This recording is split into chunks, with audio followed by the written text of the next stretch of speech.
Halo, selamat pagi Bapak, Ibu, dan Saudara-saudari yang dikasihi oleh Tuhan. Kita berjumpa lagi dalam Salam Pagi. Mari sebelum kita membaca dan merenungkan firman Tuhan, kita berdoa. Tuhan Allah yang mengasihi kami, terima kasih untuk hari yang baru, dan kami percaya kasih setia Tuhan terus ada bersama dengan kami. Tuhan, biarlah melalui firman-Mu yang akan kami baca, menolong kami bagaimana kami harus hidup di dalam Engkau. Di dalam nama Tuhan Yesus kami berdoa. Amin.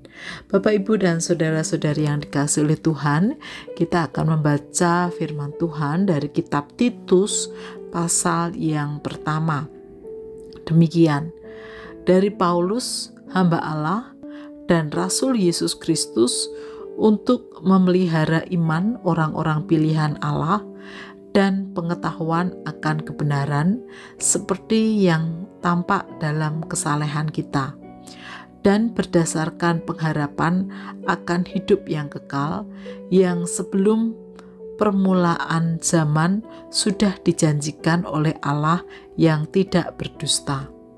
Pada waktu yang ditentukannya, Ia telah menyatakan firman-Nya dalam pemberitaan Injil yang telah dipercayakan kepadaku sesuai dengan perintah Allah, Juru Selamat kita.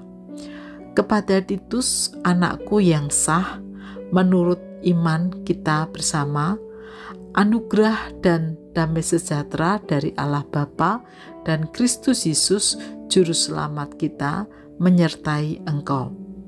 Aku telah meninggalkan engkau di Kreta dengan maksud ini, supaya engkau mengatur apa yang masih perlu diatur, dan supaya engkau menetapkan penatua-penatua di setiap kota, seperti yang telah kupesankan kepadamu, yakni orang-orang yang tak bercacat, yang mempunyai hanya satu istri, yang anak-anaknya beriman, dan tidak dapat dituduh karena hidup tidak senonoh atau hidup tidak tertib.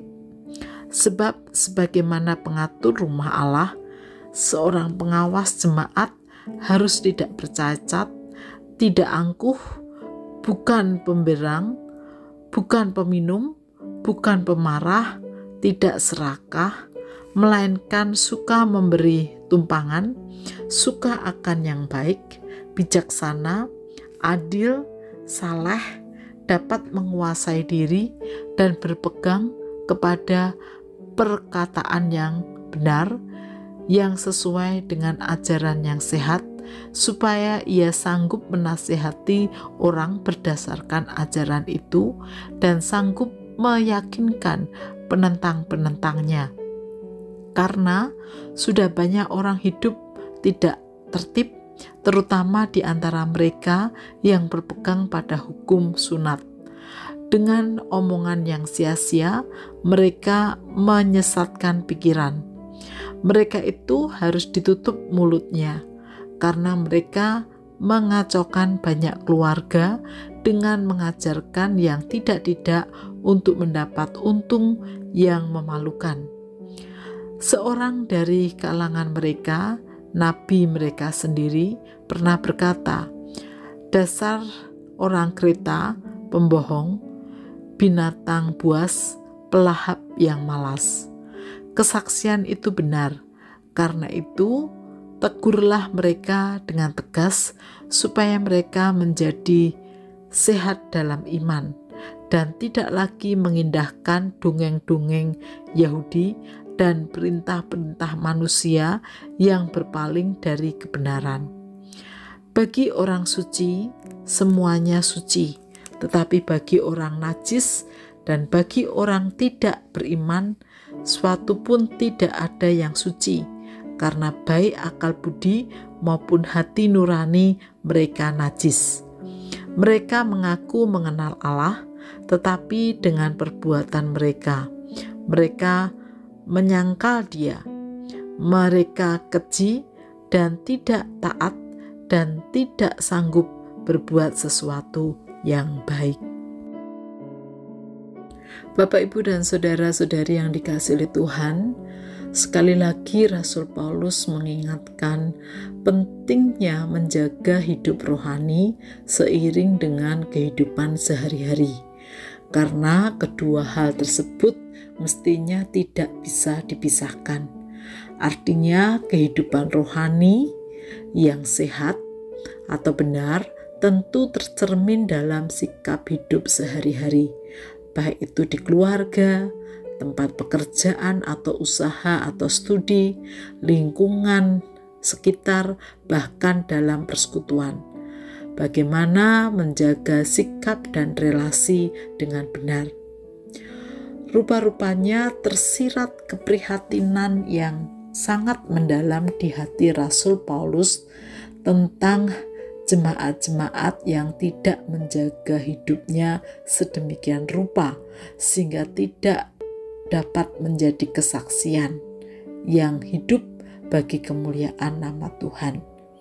Karena itu, kepada Titus, nasihat Rasul Paulus tidak beda jauh dari Timotius, bagaimana mereka diminta untuk menjaga, mengajarkan, dan mengarahkan umat Tuhan hidup dalam kebenaran sesuai dengan firman Tuhan. Keprihatinan Rasul Paulus, Bapak, Ibu, dan Saudara, tentu juga menjadi keprihatinan kita bersama, di mana ketika kita melihat ada orang-orang yang sudah percaya Tuhan Yesus, namun dalam praktek hidupnya tidak setia kepada pasangan, tidak mendidik anak-anak dalam iman, hidup senonoh, tidak tertib, angkuh, pemberang, peminum,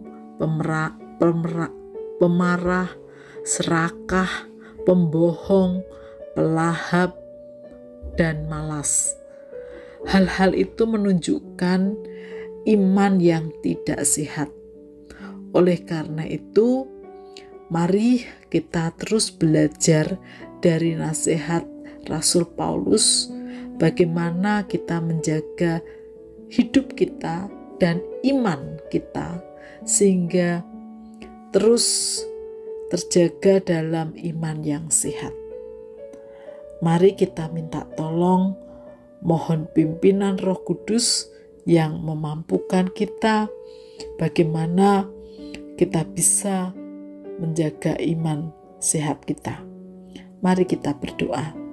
Tuhan Yesus, ampuni kami jika banyak kali kami gagal untuk mempraktekkan keimanan kami dalam hidup sehari-hari, sehingga tidak seimbang. Karena itu Tuhan, ampuni kami dan mampukan kepada kami untuk terus berusaha dalam praktek hidup sehari-hari dimanapun kami berada. Kami menunjukkan sikap hidup yang benar seiring dengan iman percaya kami kepadamu, sehingga iman kami terus dalam keadaan sehat. Meskipun kadang tubuh jasmani kami tidak sehat, tapi iman kami tetap sehat. Kami mohon anugerah-Mu Tuhan untuk kami semua. Di dalam nama Tuhan Yesus kami berdoa. Amin.